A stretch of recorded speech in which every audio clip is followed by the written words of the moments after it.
When we look at the birds of the air, we are not simply observing creatures of beauty or elegance. We are witnessing the fingerprints of God. The bird, in all its form and function, is not the product of chaos or chance, but of divine intelligence, beauty, and purpose. From the smallest hummingbird that beats its wings 50 times a second to the majestic eagle soaring effortlessly over mountain peaks, every bird reflects a creator who is both artist and engineer. Take, for example, the structure of a bird's wing. Engineers study airflow and resistance to design airplanes, but long before man ever built a glider, God had already mastered the science of flight. The feather is not just a covering. Light, flexible, and yet incredibly strong, it allows birds to maneuver with precision and grace. Feathers repel water, regulate temperature, and provide camouflage, all in a single elegant design. How could such intricacy come about without intention? The bones of a bird are hollow, reducing weight without sacrificing strength. Their lungs operate more efficiently than ours, enabling them to breathe at altitudes where humans would struggle. Migratory birds like the Arctic tern fly tens of thousands of miles every year with astonishing accuracy, guided not by GPS but by an inner compass that no human can fully explain. Who taught them where to go? Who built that instinct into their being? This is not random. This is not luck. This is not the slow climb of accidental progress. This is the wisdom of God revealed through creation. The book of Romans tells us that since the creation of the world, God's invisible qualities, his eternal power and divine nature, have been clearly seen, being understood from what has been made. So when you see a bird take flight, you are seeing more than biology. You are seeing a silent sermon about the glory of God. Even the song of a bird is a testament to his creativity. Some birds can mimic hundreds of sounds. Others sing specific melodies during mating season or to defend territory. Their music fills the morning air, not with chaos, but with beauty, order, and intention. It is as if all creation joins in one great chorus to praise the one who made them. And yet, there is purpose beyond the physical. Birds are not only designed for flight, but for meaning. The Bible often uses birds as symbols of trust and provision.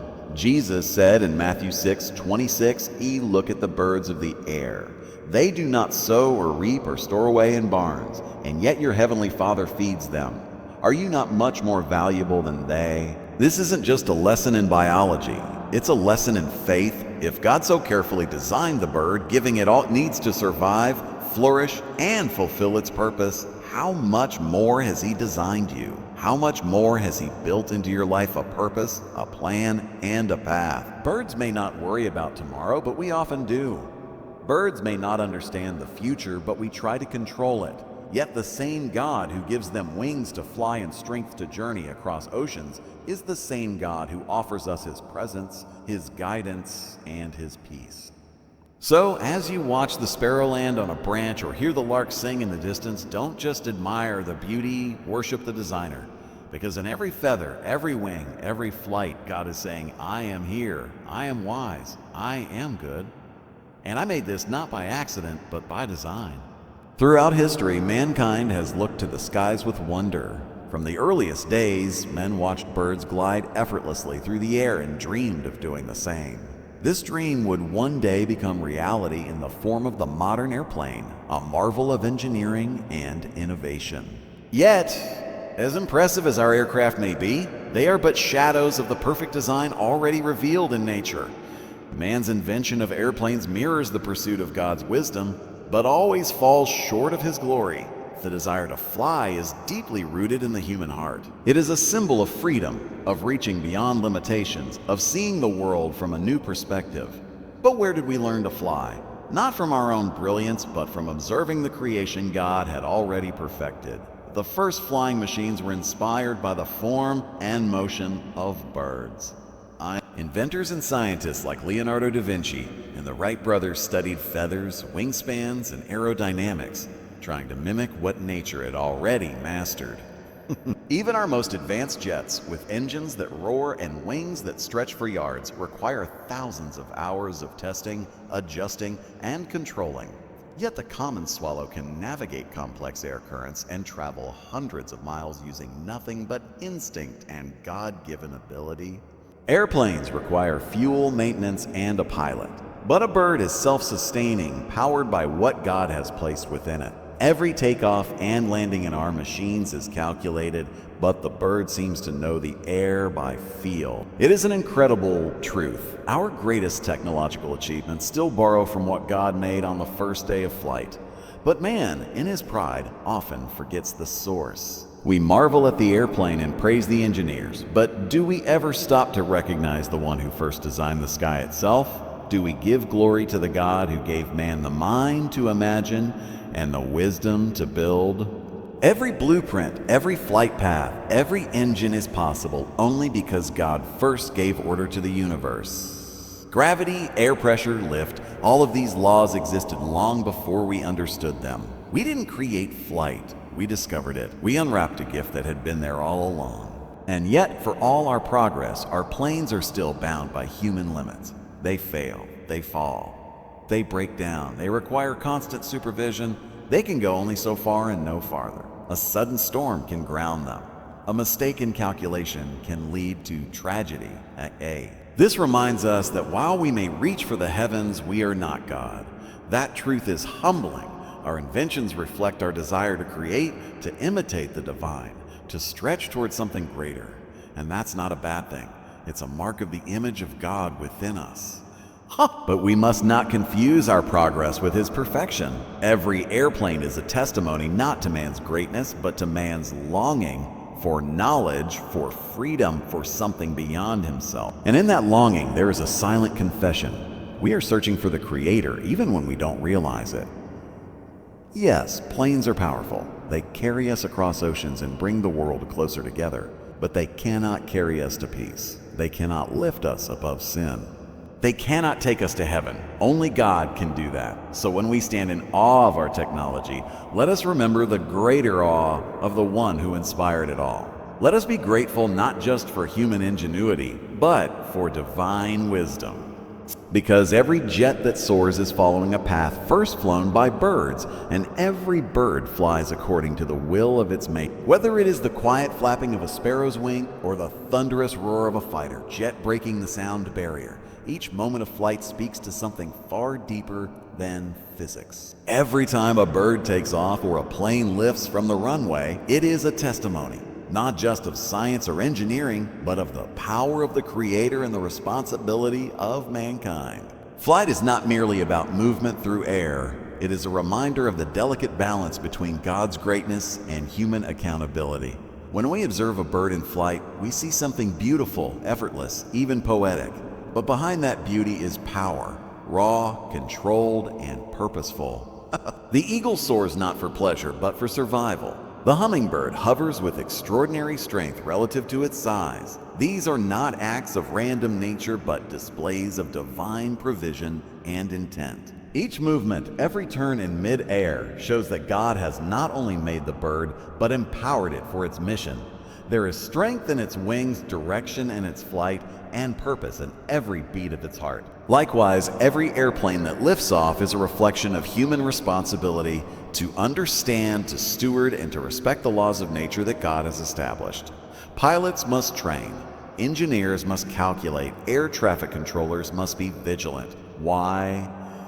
Because when we step into the air, we are operating within a system that is far greater than ourselves. The sky is not ours. It is God's domain, and we are permitted to enter it only by respecting its rules. Just as birds rely on God's wisdom hardwired into their instincts, humans rely on God's order encoded into creation. But here is a deeper truth. Every flight, bird, or machine is more than motion. It is a message that we were made for more than just walking on earth. We were made with a yearning to rise, to ascend, to reach beyond what we can touch. This longing to fly reflects the human spirit's desire for transcendence. It is as if God placed within us a memory of something higher, something beyond this world, a glimpse of eternity, a hunger for heaven. Yet in that pursuit, we must be careful. Birds fly according to God's design, but men in pursuit of the skies have not always flown in righteousness. Our inventions, though brilliant, have also been used for destruction. Planes have carried bombs. Jets have been weapons of war. And even in times of peace, we have used our knowledge for pride, for profit, or for power. This is the difference between God's perfect creation and man's imperfect reflection of it. So the sky becomes not just a place of inspiration, but a place of accountability. We're reminded that with great knowledge comes great responsibility. God gave us the ability to imitate what He made, but not to misuse it. The sky does not belong to us. It belongs to Him. And when we fly, whether in feather or in steel, we enter a realm where God's majesty is on full display. Psalm 19:1 says, "The heavens declare the glory of God. The skies proclaim the work of His hands." The heavens don't belong to man. They declare the Creator. And every bird that takes wing, every plane that slices through the clouds is a living witness to that truth. So let us never take flight for granted. Let us never marvel at human achievement without first giving glory to the God who makes it possible. Let each flight, each upward journey, remind us that we are not the center, but that we are part of a much bigger design, a design that points us back to the one who made both wings and sky. And let us walk in humility, knowing that while we may touch the sky, only God holds it in His hands. The higher we rise in knowledge, technology, and personal ambition, the more we must come face to face with an eternal truth. As we soar higher, our need for God grows deeper. Whether we are looking at a bird gliding across the morning sky or an airplane ascending above the clouds, the act of rising upward is more than physical.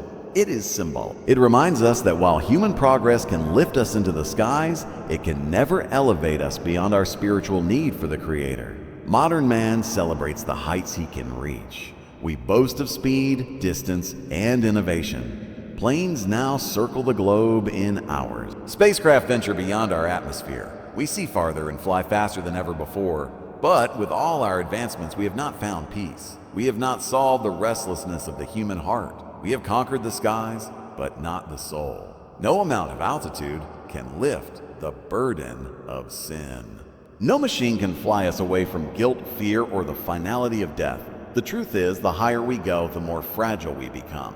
Pilots know this. Astronauts know this. The air thins, the cold intensifies, and life depends on precise control. One wrong move, one missed signal, and disaster strikes. So Sinane, the higher the flight, the greater the risk, and the greater the trust that must be placed in something beyond ourselves.